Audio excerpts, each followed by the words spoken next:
O que tem de filho do diabo mercenário atrás de púlpito hoje engravatado, de Bíblia na mão pregando, falando Jesus, Jesus. O que tem hoje é impressionante. Parece que Pedro estava assistindo uma televisão. Impressionante. Inigualável essa revelação. Amém. Mateus 17 diz: passados 6 dias, Jesus tomou consigo Pedro, Tiago e João, irmão de Tiago, e os levou em particular a um alto monte. Ali ele foi transfigurado na presença deles. Sua face resplandeceu como o sol, suas vestes tornaram-se brancas como a luz.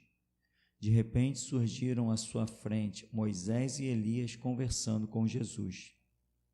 Expressando-se, Pedro disse a Jesus: Senhor, é bom estarmos aqui. Se desejares, farei aqui 3 tendas, uma para ti, uma para Moisés e outra para Elias. Enquanto ele ainda estava falando, uma nuvem resplandecente os envolveu, e dela emanou uma voz dizendo: Este é o meu Filho amado, em quem me regozijo. A ele atendei. Ao ouvirem isso, os discípulos prostraram-se com o rosto em terra e ficaram atemorizados. Então Jesus, aproximando-se deles, tocou e disse: Levantai-vos e não temais. Ao erguer os olhos, a ninguém mais viram, senão somente a Jesus. Amém, irmão? Poder sentar. Irmão, essa passagem bíblica ela é bem interessante. Essa questão, quando Pedro fala: Senhor, vamos fazer aqui 3 tendas, uma para ti, uma para Elias, uma para Moisés. Isso tem, alguns historiadores colocam um cenário muito grande nessa questão, que nós não vamos entrar. É algo muito, muito bonito, né? Vai além de, como as pessoas dizem, uma loucura, Pedro querer construir 3 tendas. Da onde que ele tirou essa ideia? Não, na verdade a glória é de onde ele tirou essa ideia. É algo raro, um estudo raro sobre essa questão das tendas, e para Elias, e para Moisés, e para Cristo. Mas, enfim, essa cena, imagina uma cena dessa, imagina uma narrativa dessa, imagina as pessoas poderem olhar para o Evangelho, ler uma simples leitura e conseguirem dizer: não há Deus. Diz o Salmo, né? Disse o nécio no seu coração. Algumas versões dizem assim: diz o louco no seu coração, não há Deus. Porque a simples leitura da Escritura já te deixa em xeque e em choque. Não dá para ler isso aqui e ficar alienado. Lembro de um caso de um missionário que foi num presídio distribuir Bíblia para os presidiários, isso tem muitos anos, e um falou assim: não, eu não quero a sua Bíblia, porque se você me der essa Bíblia, eu vou fumar ela toda, eu vou transformar em cigarro cada página e vou fumar. E o missionário falou assim: tudo bem, eu aceito que você fume, eu vou te dar a Bíblia mesmo assim, com um trato. O trato é que cada página, antes de você fumar, você leia. Ele falou: então tá certo. E ele saiu fumando, fumou Mateus, Marcos, Lucas, e começou a fumar João.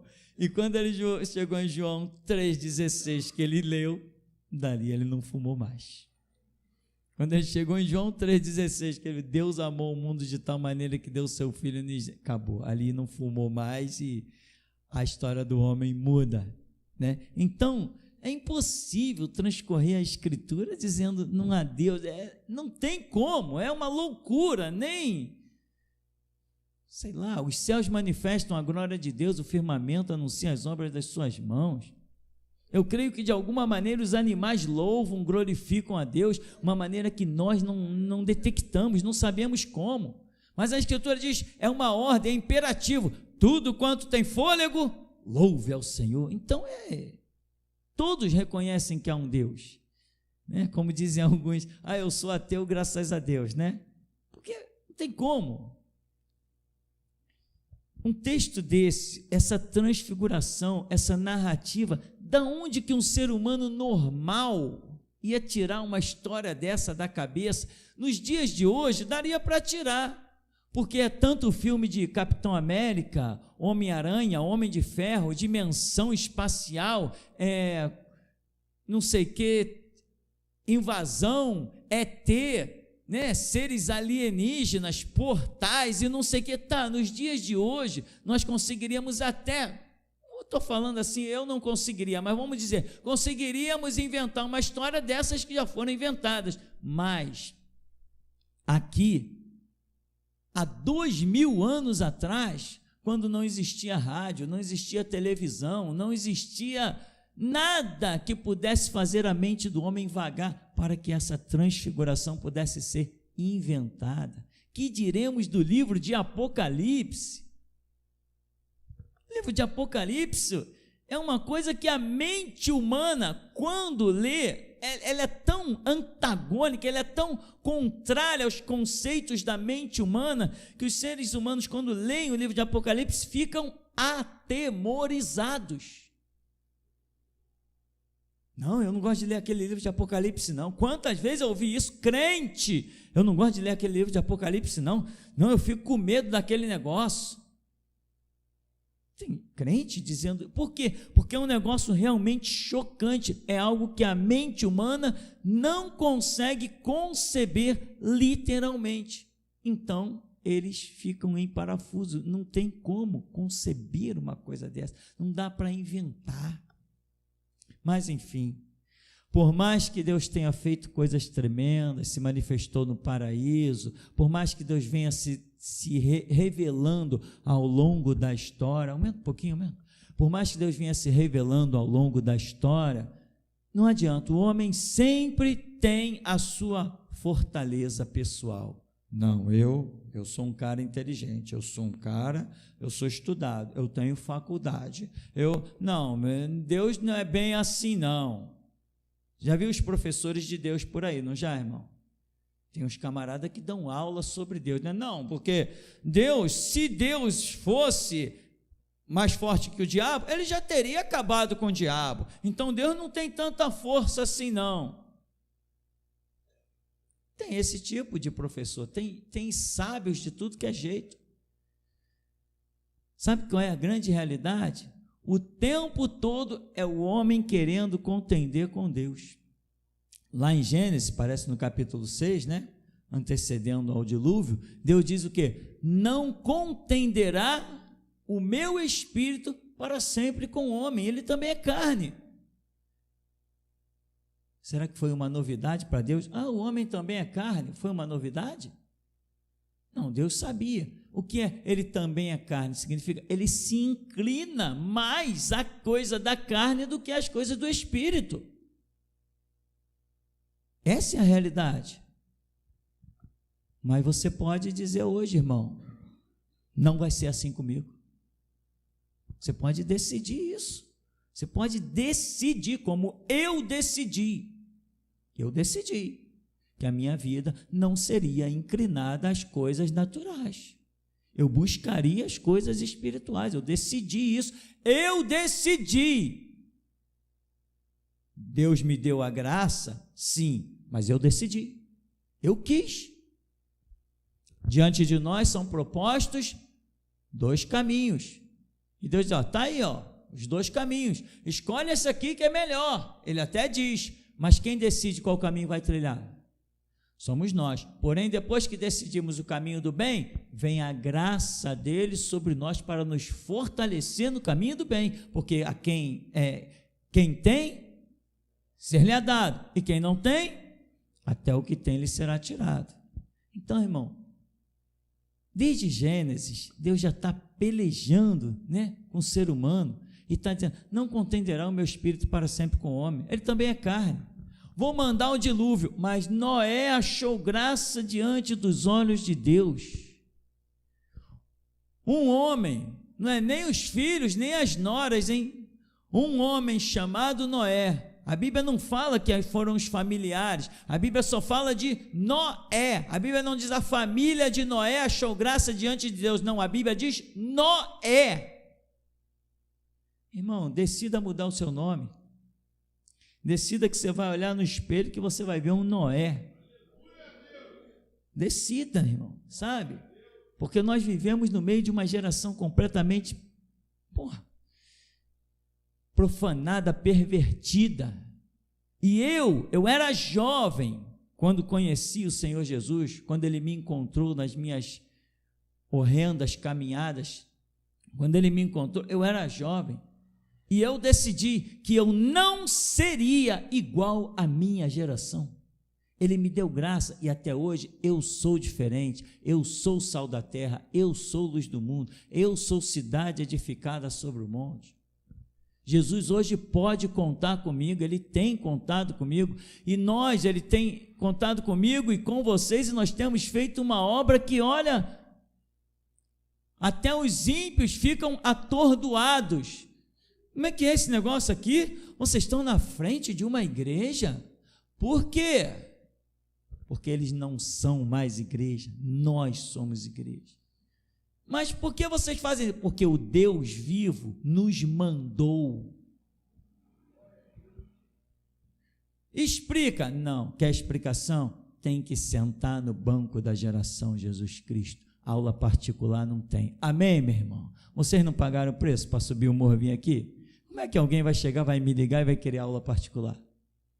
Como é que alguém vai querer? Pastor, eu estou mandando esse e-mail aí, me explica isso. Que explica nada, meu amigo. Para receber a luz que há nesse ministério, tem que fazer parte dele. É assim mesmo. O que Jesus falou? Os discípulos chegaram, mestre, por que tu lhes fala por parábolas? Porque a vós é dado conhecer os mistérios do reino, eles não. Eles ouvem e não compreendem. Bem profetizou Isaías sobre eles. Eles vão ouvir e não vão entender nada. Eles vão olhar, mas não vão enxergar nada, porque o mistério foi dado a vocês. É quem paga o preço, é quem anda nas pegadas, é quem segue Jesus. E eu já falei, irmão, eu já falei para muita gente.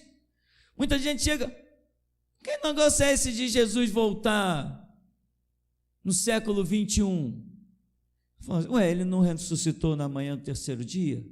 Isso não representa terceiro milênio? Cedo não é 21? Mas não estou entendendo. Não, perfeitamente, eu sei que você não vai entender. Só falei isso para você ver que nós sabemos do que estamos falando, mas a lição acabou aqui. Se tu quiser mais, tem que sentar no banquinho da geração Jesus Cristo. Não tem aula particular. Eu reconheço o preço que cada um aqui paga. Não tem essa não. No comodismo ou na covardia, né? Não tem aula não, meu irmão. A temporada de lições fecha rapidamente. Jesus diz, fecha a porta. Está fechado, está lacrado com 7 chaves. Quanta gente aqui, quantas irmãs aqui pagaram o preço de subir esse morro grávida? Quanta gente vem de longe aqui para aprender Bíblia, frequentou aí os nossos seminários ano após ano. Agora nós manda o zap lá para mim, pastor, dá para me explicar isso aqui? Não dá não. Até a repórter, uma repórter, dá para explicar como é que é esse negócio de Jesus voltar em 2070? Eu falei assim para ela, o nosso seminário por enquanto está fechado, quando eu abrir as novas turmas eu te comunico. Sabe por que isso? É porque Deus tem valorizado o seu esforço. Deus tem valorizado o preço que você tem pagado. Hoje você sabe que Jesus volta em 2070. Se sabe. Hoje você aposta a vida nisso e você sabe que você é vencedor, você é um vitorioso. Ou você sabe. Você sabe. Você sabe, porque grandes coisas fez o Senhor por você. Mas os outros, mesmo que eles ouçam, é só para eles ficarem atemorizados, porque eles não vão entender nada. A misericórdia dele vai ser para quando as coisas se consumarem. Foi para isso que Jesus mandou a gente encher a cidade de 2070, o rei voltará. E tem gente que fica apavorado. Eu vejo algumas mulheres lá com coisas que os irmãos publicam de Twitter, eu fico, caramba, o povo está apavorado, o povo está desnorteado, porque Jesus vem em 2070. Ora, se nós somos loucos, por que eles estão preocupados com os loucos? É porque quando eles batem o olho nessa mensagem, não é loucura que flui para eles, não, é unção e poder de Deus. Mas, irmão, Jesus vem contendendo com o ser humano. Vem João Batista e diz assim, eu não sou o cara. E João Batista causou um transtorno, porque os sacerdotes, os líderes religiosos, os governantes, uma série de pessoas foi lá no Rio Jordão ter com João Batista e perguntar, és tu Cristo? Foram lá perguntar o quê? Olha que compararam João Batista, és tu o Cristo? És tu o Filho de Deus que havia de vir ao mundo? Porque a obra que ele estava fazendo era violenta. Senão alguém chegar, como é que é? O que é João Batista? O que ele falou? Deixa para lá, é mais um louco. Não, como é que é? O que esse cara está falando? Vamos lá saber, és tu o Cristo?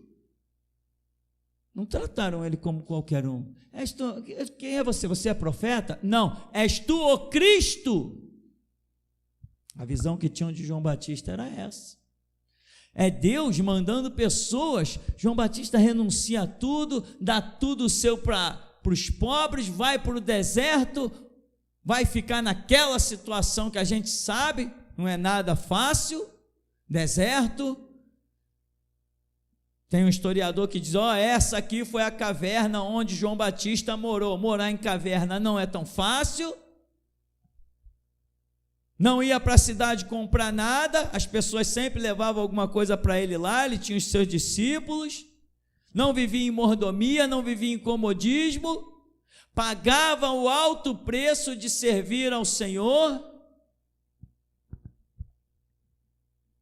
É Deus levantando homens para pagar preço, para contender com o homem e tentar convertê-lo, convencê-lo de que a realidade virá para julgar. Mas o homem está sempre na defensiva ou no ataque a Deus, né? Eu sou ateu, Deus não existe. É assim que o ser humano está. Desde Gênesis, não contenderá o meu espírito para sempre com o homem. Aí o que Deus faz? Manda o dilúvio para arrebentar com tudo, para acabar com todo mundo. Ou melhor, para acabar com todo aquele que não estava incluído na sua graça. E digo mais, a família de Noé escapou, não por causa deles, mas por causa de Noé. Não está escrito? Eu faço misericórdia a milhares dos que me amam. E alguém ainda pode dizer assim, não, loucura. É incrível que alguém pense isso, né, irmão? Alguém ainda vai dizer assim, é porque estão pensando, eu sei que estão pensando. Não, mas isso aí nem estava escrito. Isso a lei ainda nem tinha sido dada a Moisés. O que foi dado a Moisés já estava escrito desde que Deus é Deus, irmão, no coração de Deus. As coisas não vieram à existência porque Moisés escreveu, não, elas vieram à existência porque elas já existiam. Deu para entender? Deu, né? Veio à existência porque já existiam. Aí vem o dilúvio, arrebenta com tudo, surge uma nova geração que viu tudo aquilo e essa nova geração se transforma numa glória, né, irmão? Uma glória para o diabo. Aí vem Deus e lá vem a Torre de Babel, a confusão das línguas, e lá está Deus de novo contendendo com o homem. Até quando? Assim como o dilúvio simboliza um juízo, Assim como houve o dilúvio, e esse dilúvio simboliza um juízo, esse é o juízo que virá, definitivo, brevemente. Não vai haver essa contenda para sempre, como Deus disse, não contenderá o meu espírito para sempre com o homem, ou seja, o tempo de vida dos homens sobre a terra tem data, tem momento exato para deixar de existir. Aí vem o Filho de Deus, e ele vai, dizem os arqueólogos, que o Jordão é a parte mais baixa do planeta Terra.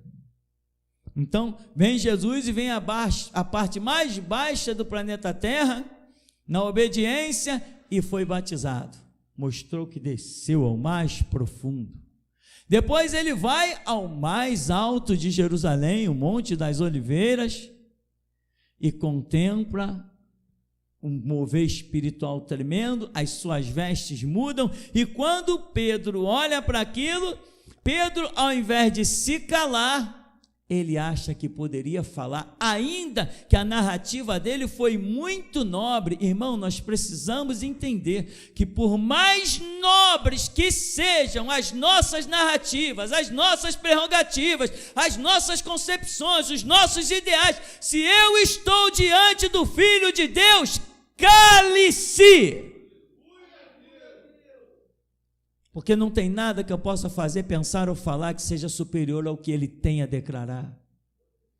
Está ali, ele está vendo? As vestes de Jesus se transformaram tão brancas que o escritor diz era como a luz. Pedro identificou aqueles que apareceram ali. E ele disse, vamos fazer 3 cabanas, uma para você, uma para Elias e a outra para Moisés. Pedro identificou Elias e identificou Moisés, porque ele diz que ia fazer a cabana para eles. Ele identificou. Pedro viu uma glória tremenda. O que deveria se fazer naquela hora? Dobrar o joelhinho, ficar quietinho e dizer assim, o que Jesus vai fazer agora? O que ele vai dizer? Vamos fazer, tomou a frente, vamos fazer aqui.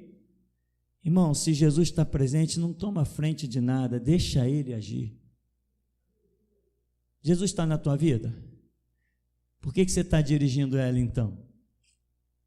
Jesus está na tua casa? Por que você está gritando então? Deixa ele falar. Jesus está nas tuas situações, nas tuas circunstâncias. Jesus está na tua saúde. Jesus está em todo o teu ser. E está ou não está. A questão é se ele está ou se ele não está. Essa é a questão. Tem gente às vezes que diz, você vai fazer o quê? Você vai tomar uma atitude? Eu não, Jesus está na minha vida, deixa ele agir. E o cara fez, o cara aconteceu. Se fez e aconteceu é porque o meu Jesus deixou. Porque ele diz, eu tenho as chaves da morte e do inferno. Eu tenho as chaves da vida e da morte. A quem ele diz vive, viverá. A quem ele diz morre, morrerá. Não tenho que me estressar com nada, irmão. Eu me estresso só por esporte. Eu me estresso por esporte, irmão. Eu já saí em brigas feias, brigas entre aspas, briga feia, falando, pagando geral, botando o pessoal no seu lugar, quando acabou que estava junto com os irmãos. E aí, irmão, vamos voltar lá para brigar de novo? Brincadeira, piada. Eu me estresso é por esporte, porque Jesus está à frente da minha vida. Então você não tem que esquentar a cabeça, meu irmão. Quem diz que vai te matar, pode. Quem diz que você é a bola da vez, você virou a bola da vez, só se for a bola da vez para ser abençoado. Então você não tem que esquentar a cabeça com nada, porque Jesus está à frente. Mas lá está Pedro de novo. Pedro está tão veemente, Pedro está tão convicto, Pedro está com tanta confiança, e tem muita gente que é assim, está tão convicto, está tão veemente, está com tanta confiança, que é preciso o próprio Deus se manifestar e dizer assim, ei, cala a boca, esse é o meu filho amado, escuta o que ele tem a te dizer.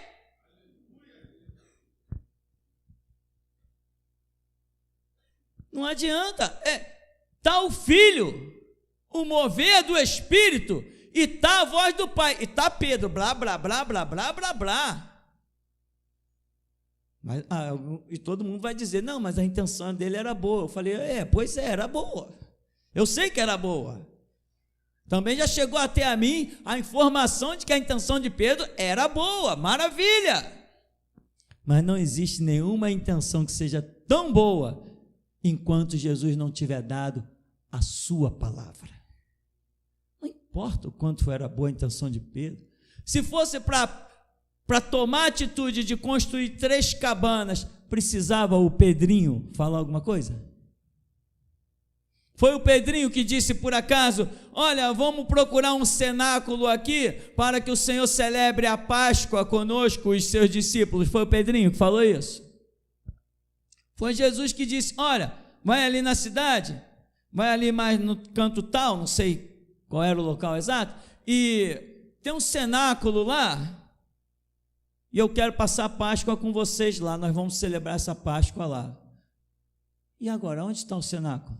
Jesus falou, vocês vão ver um homem entrando na cidade, entrando ou saindo, esse homem está carregando um cântaro de água e tal, e vocês vão se aproximar dele e vão dizer, assim digo eu, diz que eu estou dizendo, não peço em nome de vocês não, assim diz o mestre, onde está o cenáculo para passar a Páscoa com os meus discípulos? E ele vai nos mostrar um lugar mobilado, um lugar bacana, um lugar bonito, e nós vamos passar a Páscoa lá.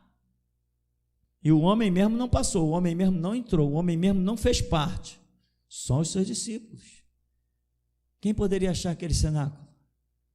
Quem poderia adivinhar, vamos usar a palavra louca, adivinhar, que tinha um homem passando naquela hora com um cântaro de água, e ele tinha um lugar todo preparado significa que lá estava a mesa, lá estava tudo que eles precisavam para aquela grande Páscoa, aquela ceia, estava tudo preparadinho lá. Não precisou o Pedrinho tomar a frente, Senhor, é a Páscoa, eu vou arranjar um lugar. Se a obra é de Deus, quem providencia tudo é Deus, irmão. Se teu corpo é de Deus, quem vai providenciar tudo para ele é Deus. Se a tua vida é de Deus, quem vai providenciar tudo para a tua vida é Deus. Se teus filhos são de Deus, quem vai providenciar tudo para os teus filhos é Deus. Se a tua esposa é de Deus, se teu marido é de Deus, se a tua casa é de Deus, tudo será providenciado por Deus. Não deu uma de Pedrinho, não. Não, que eu já orei e eu já sei o que fazer. Mentira, se você orou, você não sabe o que fazer.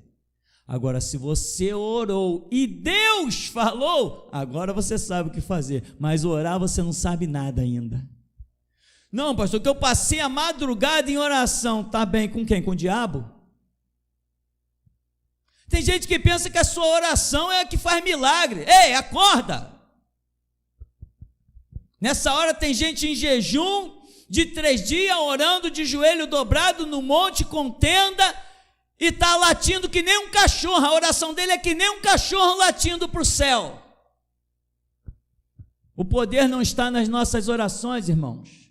O poder está no Deus que responde orações. É aí que está o poder. Então, meu irmão, não é para ficar se precipitando. Maior sempre é Deus. E essa contenda tem que acabar. Você que é servo do Deus vivo, para de ser contencioso. Essa contenda, ela acaba virando aquilo que virou com os israelitas no deserto, murmuração. Moisés, Deus nos trouxe aqui nesse deserto para morrermos de sede. Moisés, queremos carne, quem dera estivéssemos no Egito. Lá tínhamos isso, tinha aquilo outro. Moisés, lá vem o exército de Faraó. Tu nos tiraste do Egito para morrermos nesse deserto pela espada do exército de Faraó. E Deus está ali o tempo todo. abriu o mar, mandou praga anteriormente lá no Egito, mas nada nunca é o suficiente. Irmão, eis a pergunta agora. Tu precisas ainda ouvir ou ver alguma coisa de Deus ainda para que tu tomes uma posição, ou já vistes o suficiente?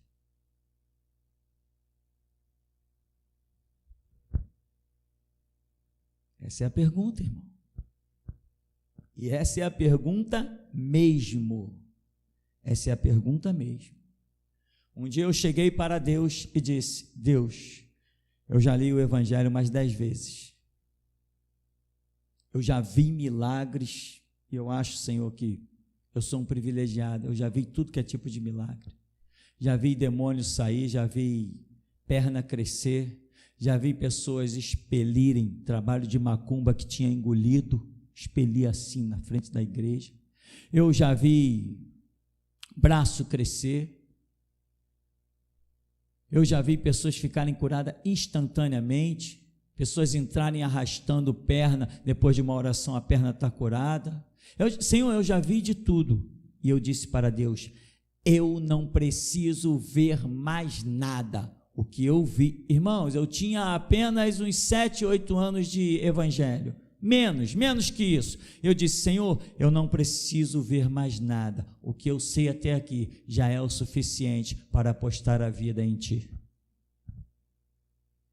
Você precisa ver mais alguma coisa? Você precisa ouvir mais alguma coisa? Não pode precisar mais. Não pode, irmão.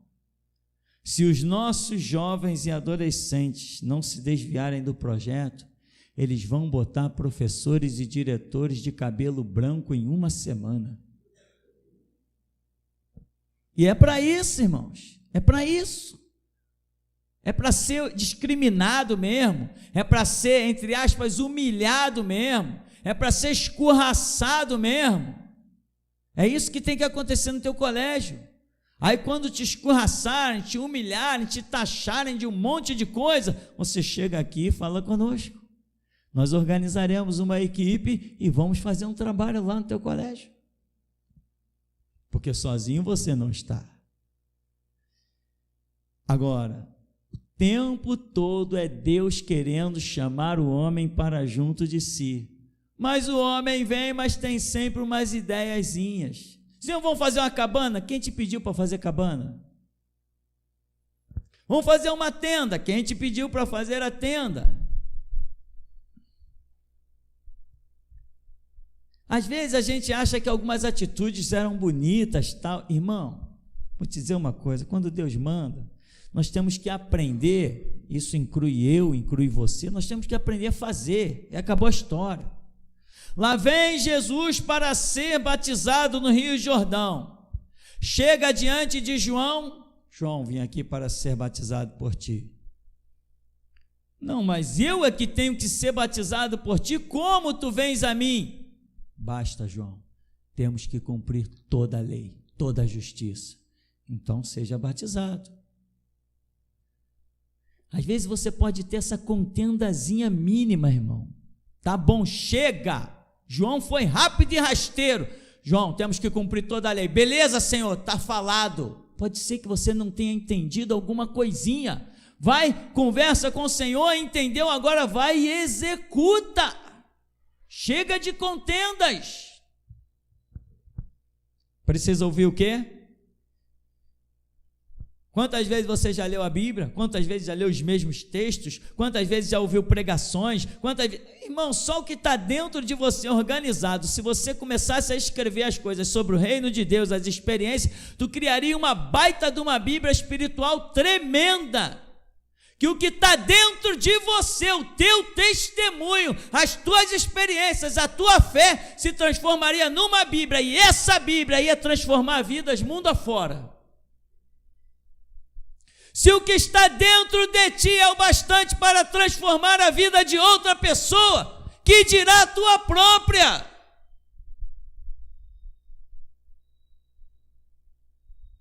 E um dia eu dizia para o Senhor: eu não preciso ouvir mais nada. Eu não preciso, Deus. Eu não preciso ouvir mais nada. Não que eu achasse que já sabia tudo, não, nada disso. Não preciso ouvir mais nada, Deus. O que eu quero agora, Deus, é ver a tua palavra em prática na minha vida. Me dá um confronto com o diabo, Deus. Em uma semana eu tive um confronto com o diabo e eu vi que verdadeiramente a Bíblia é a palavra de Deus, porque eu saí vencedor. Sabe, irmão?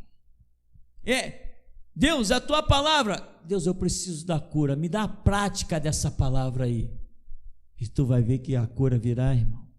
Mas você tem que parar de ser contencioso, porque tem muita gente que diz assim: não, eu não contendo com Deus, eu não sou contencioso.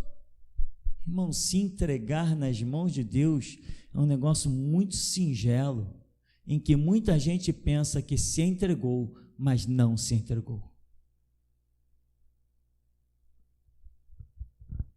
Vou dizer só uma coisa para concluirmos: a sua preocupação com o dia de amanhã revela que você não conseguiu ainda se entregar aos cuidados de Deus. A Bíblia diz que as minhas ovelhas tenho na palma da minha mão e ninguém as pode arrebatar. A Bíblia diz que 1000 cairão ao teu lado, 10.000 à tua direita e não serão. A Bíblia diz que Deus dá o pão aos seus enquanto dormem. Deus é o que prepara uma mesa perante ti na presença dos teus. A Bíblia diz: buscai primeiro o reino de Deus, a sua justiça, as demais coisas.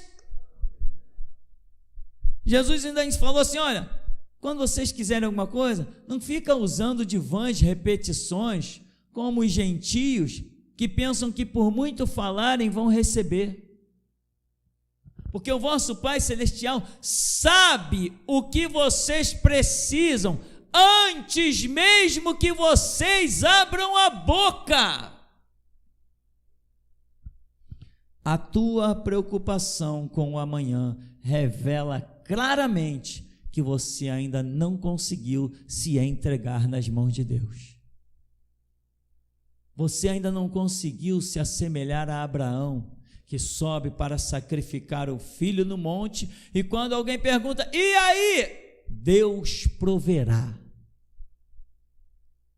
Estava completamente entregue nas mãos de Deus. Eita, Abraão! Eita, Abraão!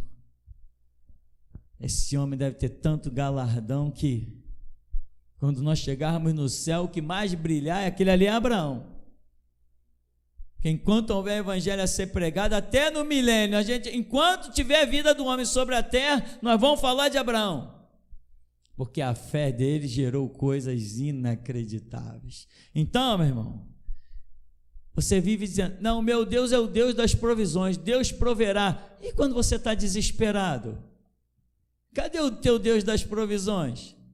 Se você crê que Deus proverá, quem crê que o milagre vai acontecer, quem crê que a provisão vai chegar, está angustiado? Não. Está nervoso? Não. Está em paz, sentado e esperando.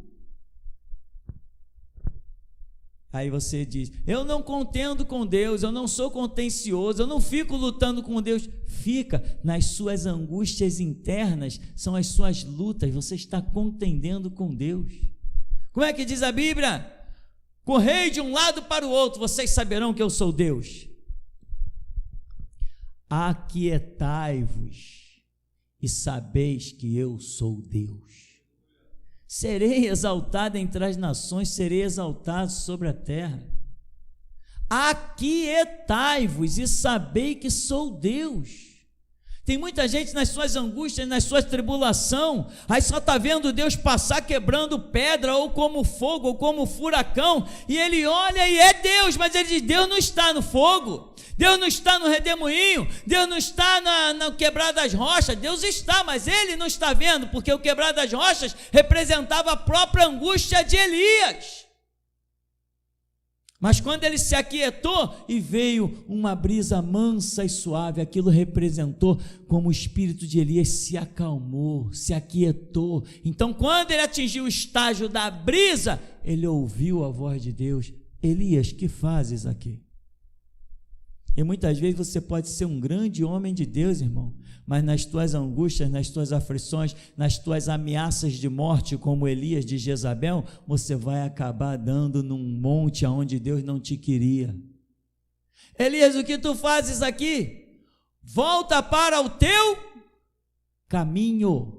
Por que tu saíste do teu caminho? Volta para o teu caminho, vai lá e faz o que eu te mandei. Unge o camarada do pastal, unge o outro, faz a obra que eu te mandei fazer. Então, meu irmão, quando disserem, agora te pegamos, vamos te matar, pegue um hino. Calmo, suave, Jesus me chamando, manso e sereno, eu canto com os anjos. E vai embora, vai cumprir o teu papel. Quando pegaram Jesus, não, me solta. Jesus falou, vocês estão cometendo uma injustiça. Como ovelha muda, foi levada ao matador, e não abriu a boca. Todo mundo ficou assustado. Mas tu não vê o que todo mundo depõe contra ti? Tu não falas nada em tua defesa? Tu não sabes que eu tenho poder para te mandar soltar, para te mandar crucificar? Coitado desse homem, nenhum poder tu teria se do alto não te fosse concedido. Você não teria nenhum poder sobre mim. A Escritura ainda diz, você não teria nenhum poder sobre mim se do alto não te fosse concedido. Não seja contencioso, irmão. Hoje a mensagem é para você aprender a relaxar e deixar Deus ser Deus. Está com fome? Aguenta a fome, porque foi o projeto de Deus. Está na dificuldade? É porque é projeto de Deus. Agora, tem gente que quer dar aquele jeitinho brasileiro, né? Não, deixa eu traçar uma estratégia aqui para mim, dar um jeito na minha vida, dar um jeito na minha situação. Quando você toma a frente da sua vida, da sua situação, você põe Jesus para o escanteio. Incrível, né? Incrível. Não, irmão, eu sei que Deus age, né? Mas a gente também tem que fazer, né? Esse eu sei que Deus age, mas a gente tem que fazer, é o típico retrato, escritinho, falado, montadinho, do incrédulo e daquele que nunca soube quem é Deus. Eu sei que Deus age e a gente tem que fazer. O que eu tenho que fazer é crer e descansar nele, fazer o que ele me manda fazer. Se ele me abre a porta do emprego, eu trabalho. Se ele me abre a porta, seja a porta que ele for, eu faço o que ele me manda. Mas quando eu quero fazer o que ele não me mandou, já era, irmão. Não tem nada a ver uma coisa com a outra. É contender com Deus. Então, irmão, concluímos dizendo o seguinte: lute para colocar Deus à frente da sua vida. Lute para colocar Deus na direção do seu barco mesmo. Lute para isso, porque senão não vai dar em nada a sua vida. Você vai nadar, vai morrer lá na beira da praia, de cansaço. O que mais nós estamos vendo é isso. Pessoas, não, que eu tenho chamado, eu tenho ministério. Aí reúne, faz uma rebeliãozinha dentro da igreja, né? Aí reúne meia dúzia, vamos lá abrir uma igreja, vamos. Mas Jesus diz, vai, qualquer dia eu passo por lá. Qualquer dia eu passo por lá para visitar quem de vocês ainda está em pé e quem já baixou a sepultura. Você não pode dizer, eu vou fazer. Você não pode dizer, eu vou a tal lugar. Lembra que Jesus ensinou claramente, não digam que amanhã eu vou na cidade tal, que eu vou negociar, que eu vou granjear. Digam, se Deus quiser, eu irei. E para você saber se Deus quiser, você tem que questionar, perguntar a Ele, para que Ele diga se é a vontade dEle ou não. Tem muita gente que estão nadando na sua própria cova, na sua própria desgraça. Um homem construiu lá os seus celeiros, aumentou, folga a minha alma, come, bebe, tens em depósito bem para muitos dias. Jesus falou, essa noite vão pedir a tua alma. Tudo isso que você preparou, para quem será? Ou seja, ele passou todo o tempo que ele tinha, ele passou construindo os seus celeiros e abarrotando os seus celeiros. E para Deus, o que ele fez? Nada. Na noite que ele conclui, diz: folga a minha alma, quando ele conclui todas as obras das suas mãos, a sua carne estava satisfeita, a sua alma estava satisfeita, mas o seu espírito estava vazio. E a sua alma foi pedida. E o que sobrou? Que adianta o homem ganhar o mundo inteiro se perder a sua alma? Então, irmão, a maior parte da história é Deus contendendo com o homem. Para que veio o profeta Isaías? Foi Deus contendendo com o homem. Por que veio o profeta Jeremias? Foi Deus contendendo com o homem. Por que veio o profeta Ezequiel? Deus contendendo com o homem. Por que veio o profeta Jonas? Deus contendendo com o homem. 99% dos profetas, a palavra deles é a contenda de Deus com o homem. Você pode dizer: não vai ser assim na minha vida? Você tem estrutura já para isso, irmão?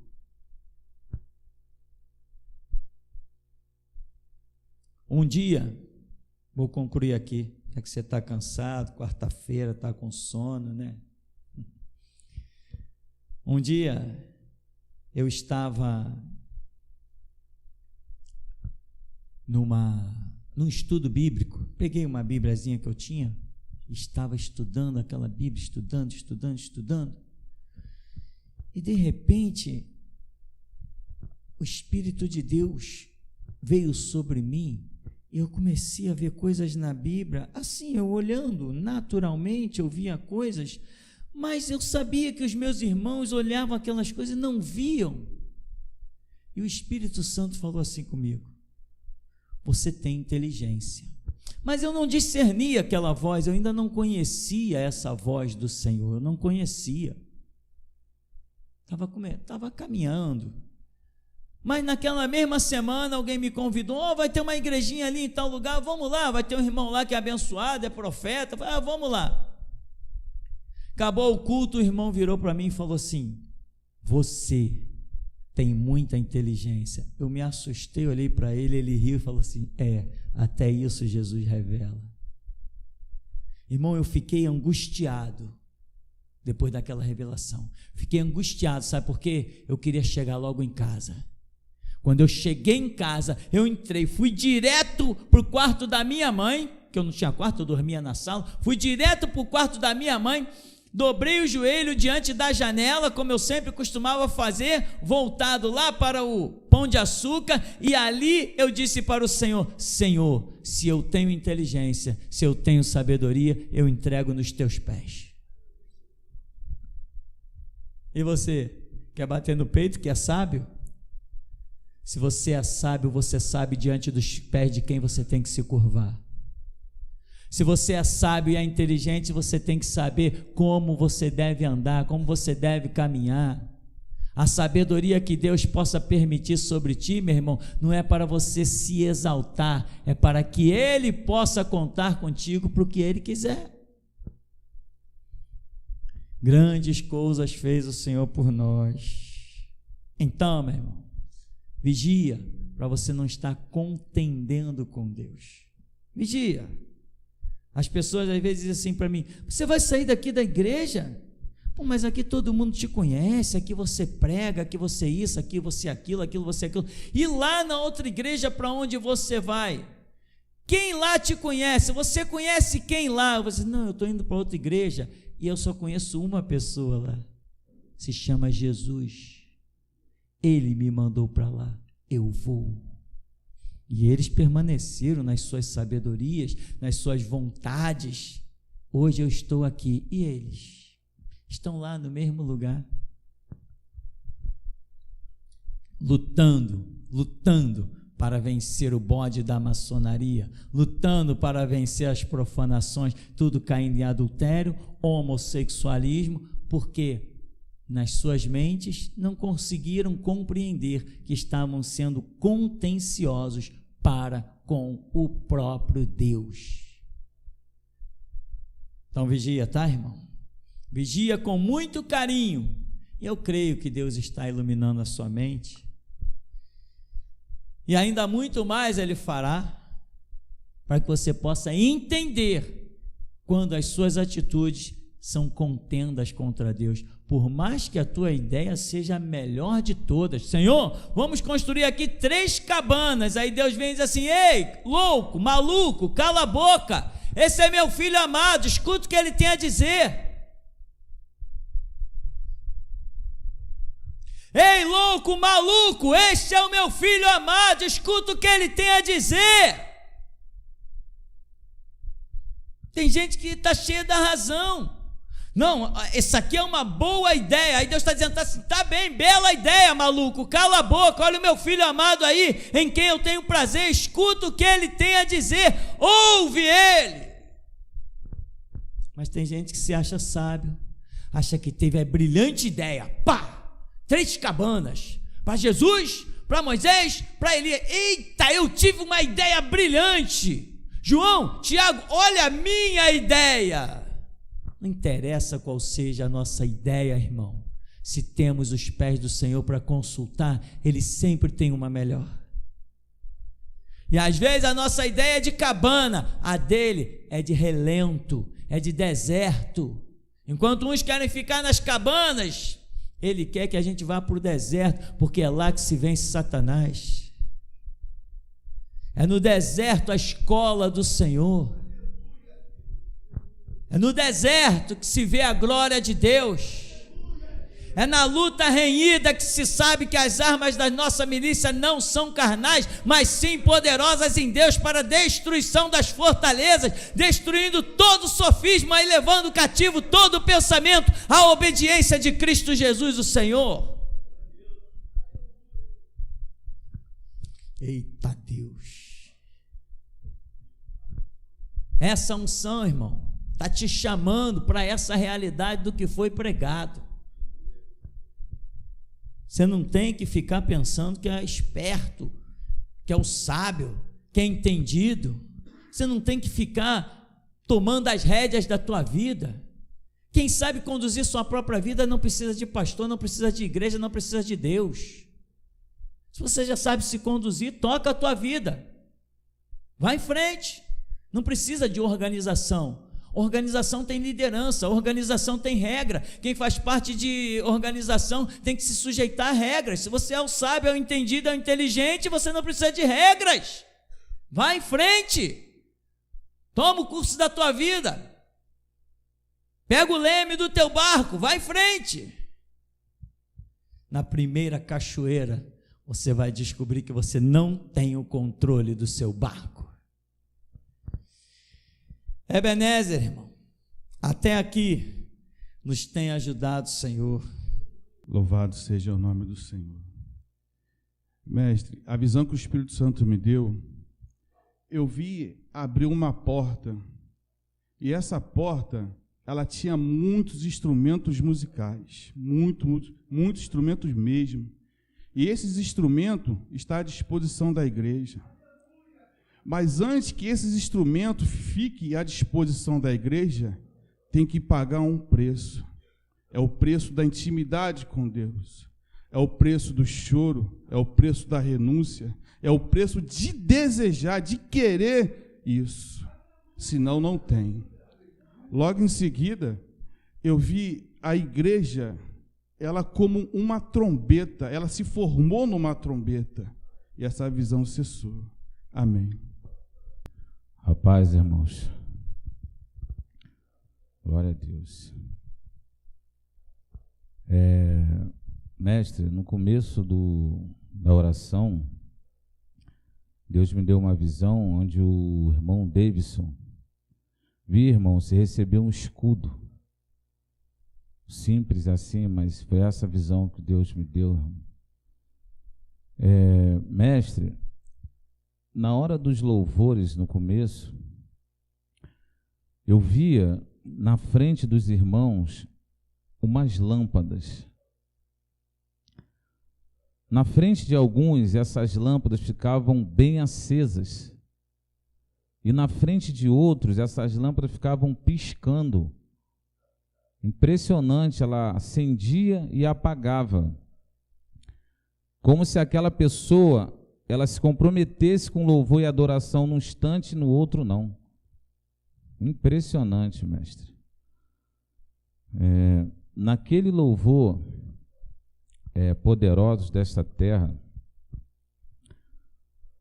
aconteceu algo aqui, mestre, que eu vi a igreja se levantar de uma forma absurda, de maneira que ela ficou completamente inclinada como se fosse uma rampa, mas uma rampa muito íngreme. E eu via que algumas cadeiras de alguns que estavam sentados, elas escorregavam. Umas saíam para fora da igreja, outras paravam na porta da igreja. E Deus mandou fazer uma pergunta para você, irmão, que está atrás do irmão Roberto. O que vieste ver no deserto? Essa foi a pergunta que Deus mandou te dizer, irmão. Amém. Eu vi, pastor, 2 pés grandes aqui dentro, sendo que os dedos desses pés eram de navalha. E eles andavam pela congregação aqui o tempo inteiro. Amém. Eu tive uma visão, pastor, de um leão. Esse leão, ele foi em direção aos irmãos da África. Ele tinha na boca algumas espadas. E nessas espadas tinham 3x, um na ponta, um no meio e um no final da espada. E essas espadas eram entregues aos irmãos da África pela boca desse leão, mestre. Durante a palavra, pastor, impressionante, eu via alguns irmãos com martelinho de madeira e aqui passava assim alguns caranguejos. E os irmãos pegavam, batiam naquele caranguejo e comiam. Impressionante, mestre. Eu tive algumas experiências, mestre, essa noite na oração e na manhã. Eu gostaria de saber se posso passar. Eu tive uma visão com o Joãozinho, filho do Paulo Roberto, onde eu via as mãos dele crescer, pastor. Ele permanecia desse tamanho, mas as mãos dele cresciam muito. Amém. Rose seu nome, não é? Olha só, irmã, Deus me deu uma visão com você, onde eu via um demônio, ele agarrado na sua perna esquerda. E aonde você andava, o lugar que você passava, esse demônio continuava agarrado na sua perna esquerda. Ele só te largava quando você entrava aqui dentro, irmão. Amém. Irmã Clara, Deus mostrava você com uma saia vermelha. Essa saia vermelha tinha alguns punhais. Depois ele me fazia olhar o seu braço direito. E tinha alguns punhais no seu braço direito, mas eles não estavam enfiados. Eles estavam com a ponta para fora. E na sua mão esquerda tinha uma corda. Essa corda na ponta tinha um nó de escoteiro que formava um laço. E você carregava essa corda na sua mão esquerda. Amém. Irmã Suelene, Deus mostrava você dentro de um grande redemoinho. Só que você não girava com esse redemoinho. O redemoinho ficava rodando assim, você dentro dele. Eu só via os seus cabelos como se estivesse voando, mas você continuava parada. E o redemoinho girando à sua volta. Amém. Eu tive uma visão, mestre, com o irmão Paulo Sérgio, nessa oração, essa foi na madrugada. Eu vi as 2 pernas do irmão Paulo Sérgio fixarem nesse peso de uma forma absurda.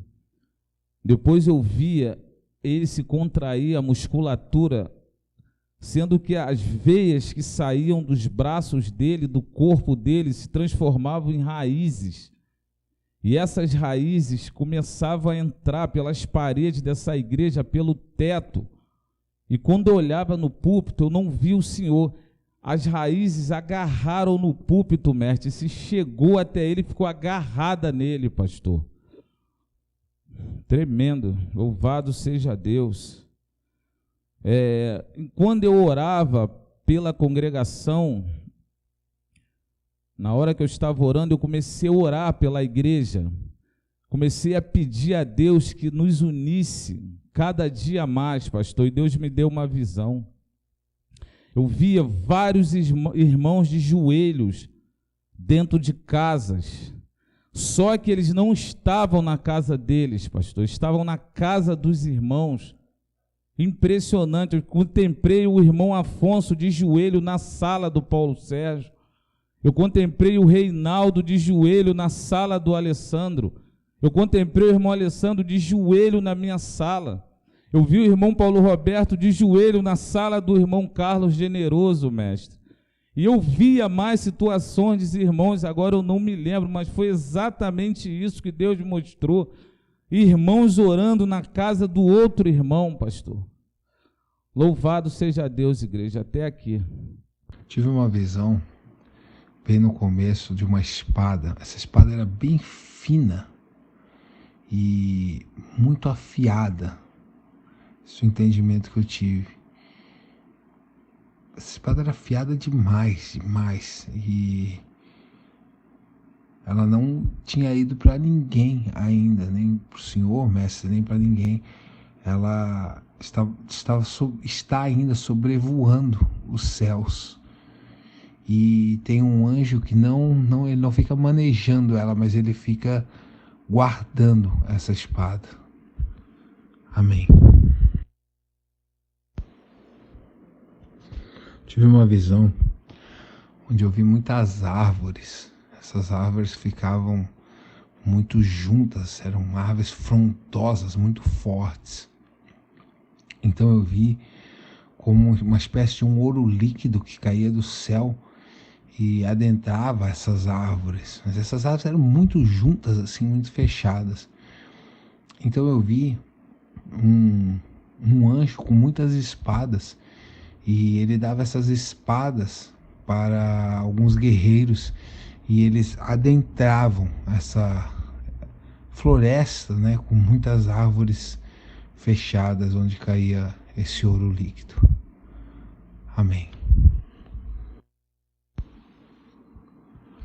No momento, mestre, que o Senhor falou que não queria ser como a geração do Senhor, quando conheceu o Evangelho, eu vi do seu lado direito nascerem penas, e o braço do Senhor foi tomado como que uma asa de uma águia, e essas penas também eram de águia.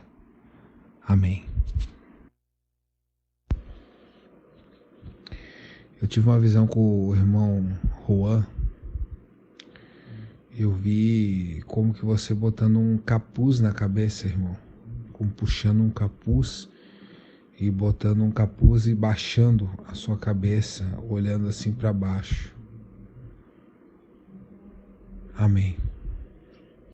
Reconhecendo que grandes coisas fez o Senhor por nós. Bendito Deus, Pai glorioso, nós te damos graças, porque o teu Espírito e a tua palavra nos tem sido dada. E o Senhor Jesus disse: a palavra que eu vos tenho falado é espírito e vida. E está escrito: Senhor, aquele que guardar os teus mandamentos terá vida por eles. Nós já temos provado e visto, ó Deus, a grandeza da tua palavra. Sabemos muito bem o que éramos e muito bem sabemos o que somos. Grandes coisas fez o Deus vivo e verdadeiro por nós. Por isso, capacita-nos, ó Deus, a Ti servir, como servos fiéis, destemidos e entregues. Ensina-nos, Deus, a diferença do conduzir e do ser conduzido, porque o Senhor nos tem chamado com uma proposta de que um dia haverá um só rebanho e um só pastor, e esse só pastor és tu, meu Senhor.